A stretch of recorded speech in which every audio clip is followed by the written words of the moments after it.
రానున్న వేసవి కాలాన్ని దృష్టిలో పెట్టుకుని నగర ప్రజలు త్రాగునీటిని వృధా చేయకుండా సద్వినియోగం చేసుకోవాలని కాకినాడ నగరపాలక సంస్థ కమిషనర్ ఎన్వివి సత్యనారాయణ పిలుపునిచ్చారు.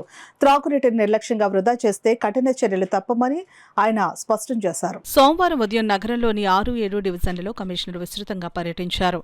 ఈ సందర్భంగా స్థానిక ప్రజలు కూటమి నాయకులను కలుసుకుని డివిజన్లలోని పలు సమస్యలను అడిగి తెలుసుకున్నారు. డివిజన్లో స్పీడ్ బ్రేకర్ ఏర్పాటు, ప్రధాన డ్రైనేజీ ఎత్తు పెంపు, వీధి కుక్కల బెడద, ప్రధాన చర్చ్ ప్రక్కనే ఉన్న చెత్త సమస్యలను స్థానికులు కమిషనర్ దృష్టికి తీసుకుని వచ్చారు. పర్యటన సందర్భంగా ఒక మహిళ త్రాగునీటి కుళాయికి ట్యూబ్ను కట్టి ఇంటి ముందు ఉన్న రోడ్లను శుభ్రం చేస్తుండడాన్ని గమనించిన కమిషనర్ తీవ్ర ఆగ్రహం వ్యక్తం చేశారు. త్రాగునీటిని ఈ విధంగా వృధా చేయడం అసహ్యకరమని పేర్కొంటూ భవిష్యత్తులో ఇలాంటి ఘటనలు పునరావృతం కాకుండా చర్యలు తీసుకోవాలని అధికారులను ఆదేశించారు. సంబంధిత ఇంటికి 2 రోజుల పాటు త్రాగునీటి సరఫరా నిలిపివేయాలని సూచించారు. అదేవిధంగా కాకినాడ స్మార్ట్ సిటీ పరిధిలో వీధి కుక్కల నియంత్రణకు ప్రత్యేక చర్యలు చేపట్టామని కమిషనర్ తెలిపారు. ఇటీవల నగరంలో వీధి కుక్కల దాడులు పెరుగుతున్న నేపథ్యంలో ప్రజలు అధికంగా సంచరించే ప్రాంతాలపై ప్రత్యేక దృష్టి సారించి చర్యలు తీసుకుంటున్నామని, నగరాన్ని మరింత సుందరంగా తీర్చిదిద్దడంతో పాటు ప్రజా సమస్యలను నేరుగా పరిష్కరించాలనే లక్ష్యంతో డివిజన్ స్థాయిలో పర్యటనలు నిర్వహిస్తున్నామని కమిషనర్ తెలిపారు. స్థానికంగా ఉన్న పార్కును పీపీపీ విధానంలో అభివృద్ధి చేస్తామని, స్థానికంగా ఉన్న పారిశ్రామికవేత్తలతో చర్చలు జరుపుతున్నామని అన్నారు.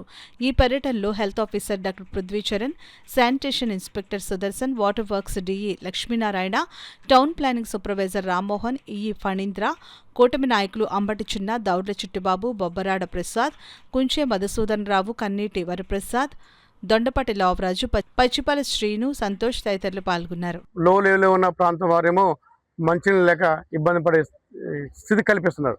అట్లాంటి పరిస్థితి మాత్రం ఎవరిని కూడా యాక్సెప్ట్ చేయము. అదేవిధంగా ఈ డాగ్స్ సంబంధించిన కూడా మరి డాగ్ టీమ్స్ కూడా మనం కూడా తీసుకువస్తున్నాం.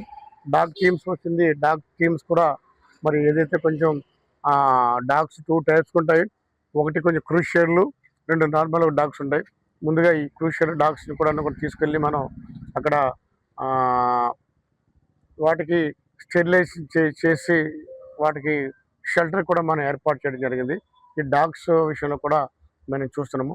ముఖ్యంగా ఈ డ్రైన్స్ విషయంలో పెరిగిపోతున్న ఈ చెత్త చెదారం కూడా మనం ప్రజలను కూడా నేను రిక్వెస్ట్ చేస్తున్నాను. ఏమిటంటే ఏదైతే ఉందో పెరిగిపోతుందో అది కొంచెం ఆ చెత్త మేము సెంటర్స్ ఏర్పాటు చేసాం. ఆ చెత్త సెంటర్లు వేస్తున్నట్లయితే మంచిగా డంప్ చేసుకోకుండా డ్రైన్లు వేయవద్దని మేము రిక్వెస్ట్ చేస్తున్నాము. అదేవిధంగా ఇక్కడ చర్చి దగ్గర డంపింగ్ యాడ్ పెట్టారు. దానివల్ల ఇబ్బంది అవుతుందని స్థానిక పెద్దలంతా కోరారు. అది కూడా మన ఎంహెచ్ఓతో చెప్పి డంపింగ్ యార్డ్ని పక్కే పెట్టే ఏర్పాట్లు మనం చేతకి చూసుకుంటున్నాం. ఎందుకంటే ప్రజలు సహకరించండి, మేము కూడా మీ తోటి పనిచేస్తాము. సో ఈ బోత్ ప్రజలు ప్రభుత్వం 2 కలిసినట్టయితే మన స్వచ్ఛ కాకినాడని మనం చేయటకు ఉంటుంది. మీ సహకారం మాకు అందించింది. డిఫరెంట్గా 24 అవర్స్ మీతో మేము పనిచేస్తాము. అదేవిధంగా పురమిత్ర యాప్ ఒకటి ఉంది.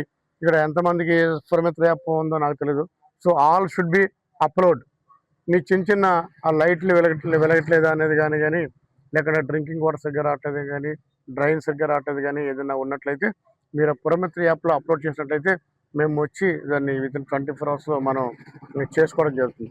దయించి అందరూ కూడా మరి పురమిత్ర యాప్ని కూడా ఉపయోగించుకొని మీరందరూ కూడా సద్వినియోగం చేస్తుందిగా మీ అందరినీ కోరుతుంది.